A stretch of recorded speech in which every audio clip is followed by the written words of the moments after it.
بسم اللہ الرحمن الرحیم۔ السلام علیکم dear class. Dear students, previous lecture میں ہم نے فورتھ پلر آف اسلام یعنی زکوٰۃ پر بات کی تھی، جس میں ہم نے زکوٰۃ کا نصاب اور زکوٰۃ کی شرائط اور فرضیت پر تفصیلی بات کی، اور آج ہم ففتھ پلر آف اسلام یعنی حج پر بات کریں گے۔ جیسا کہ آپ سب کو معلوم ہے کہ حج اسلام کا 5واں اہم رکن ہے، اور آج ہم سب سے پہلے ڈسکس کریں گے کہ عبادت کا مفہوم کیا ہے، اور حج کے لغوی اور اصطلاحی معنی سمجھیں گے، اور حج کی فرضیت کے بارے میں بھی جانیں گے۔ سب سے پہلے ہم مقاصد تدریس کو سمجھتے ہیں۔ نمبر 1، طلبہ ارکان اسلام میں 5ویں اہم رکن حج کے بارے میں پڑھیں گے۔ نمبر 2، طلبہ عبادت کے مفہوم سے آشنا ہوں گے۔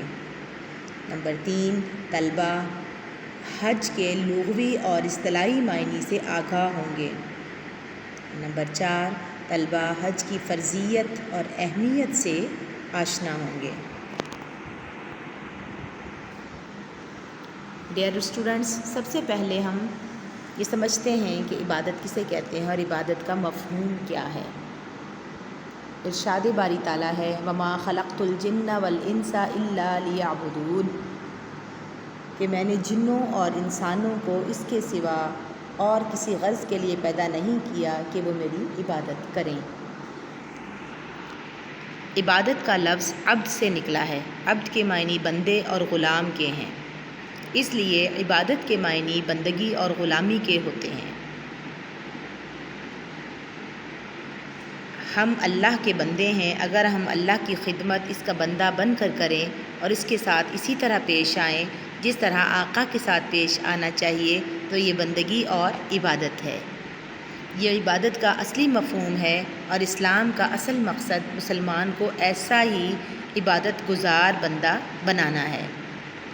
اس غرض کے لیے اسلام میں چند ایسی عبادتیں فرض کی گئی ہیں جو انسان کو اس سے بڑی عبادت کے لیے تیار کرتی ہیں، اور ان خاص عبادتوں کو فرض عین قرار دیا گیا ہے، اور انہیں ارکان دین یعنی دین کے ستون کہا گیا ہے، اور ان خاص عبادتوں کا ایک اہم ستون حج ہے۔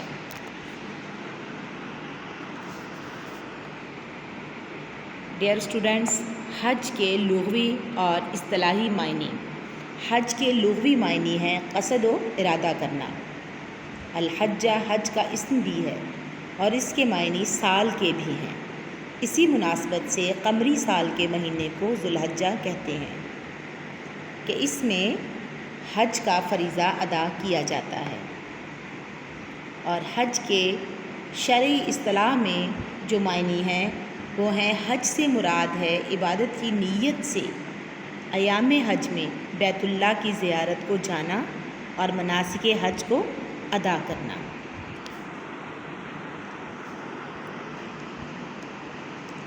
حج کی فرضیت۔ حج ہر عاقل و بالغ صاحب استطاعت پر زندگی میں ایک بار فرض ہے، اگرچہ ایک سے زائد مرتبہ حج کرنا باعث سعادت اور باعث خیر و برکت ہے۔ حج کی فرضیت کا اعلان قرآن پاک میں اور احادیث میں کھلے الفاظوں میں کیا گیا ہے، اور لوگوں پر اللہ کا یہ حق ہے کہ ہر وہ شخص بیت اللہ کا حج کرے جو زاد راہ کی طاقت رکھتا ہو، اور جس نے اللہ کی دی ہوئی استطاعت کے باوجود حج نہ کیا، کفر کیا، یقیناً اللہ تمام حاجتوں سے بے نیاز ہے۔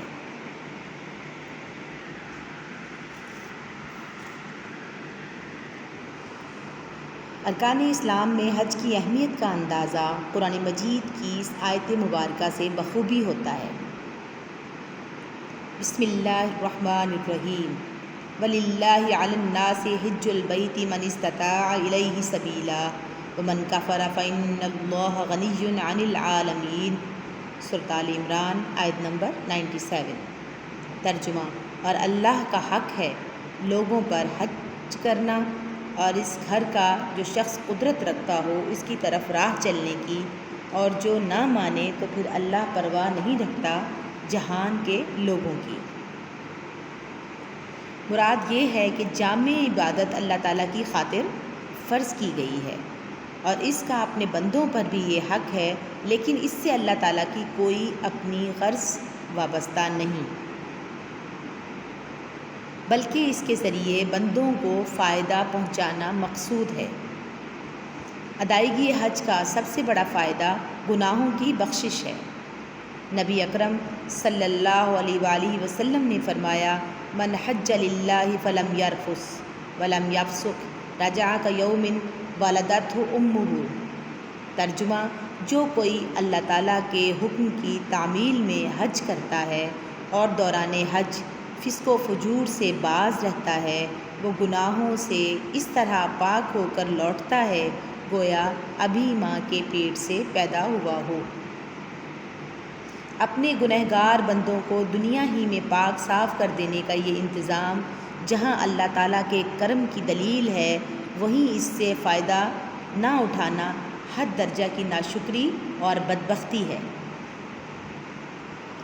حضرت محمد صلی اللہ علیہ وآلہ وسلم کا ارشاد ہے، من لم یمنعہ حاجۃ ظاہرۃ او سلطان جائر او مرض حابس فلم یحج فلیمت ان شاء یہودیا و ان شاء نصرانیا۔ ترجمہ، جس صاحب استطاعت شخص کو نہ کوئی ظاہری ضرورت حج سے روک رہی ہو، نہ کوئی ظالم بادشاہ اس کی راہ میں حائل ہو، اور نہ کوئی روکنے والی بیماری اسے لاحق ہو، اور پھر بھی وہ حج کیے بغیر مر جائے، تو وہ ایک مسلمان کی نہیں، کسی یہودی یا نصرانی کی موت مرے گا۔ حج جیسی عبادت میں باقی تمام عبادات کی روح شامل ہے۔ حج کے لیے روانگی سے واپسی تک دوران سفر نماز کے ذریعے قرب خداوندی میسر آتا ہے۔ حج کے لیے مال خرچ کرنا زکوٰۃ سے مشابہت رکھتا ہے۔ نفسانی خواہشات اور اخلاقی برائیوں سے پرہیز اپنے اندر روزے کی سی کیفیت رکھتا ہے۔ گھر سے دوری اور سفر کی صعوبت میں جہاد کا رنگ ہے۔ ام المومنین حضرت عائشہ صدیقہ رضی اللہ تعالی عنہا سے روایت ہے کہ رسول اکرم صلی اللہ علیہ وآلہ وسلم نے فرمایا، سب سے افضل جہاد حج مبرور ہے۔ آپ صلی اللہ علیہ وآلہ وسلم کے اسی ارشاد گرامی کے پیش نظر حضرت عمر رضی اللہ تعالی عنہ فرمایا کرتے تھے، حج کا سامان تیار رکھو کہ یہ بھی ایک جہاد ہے۔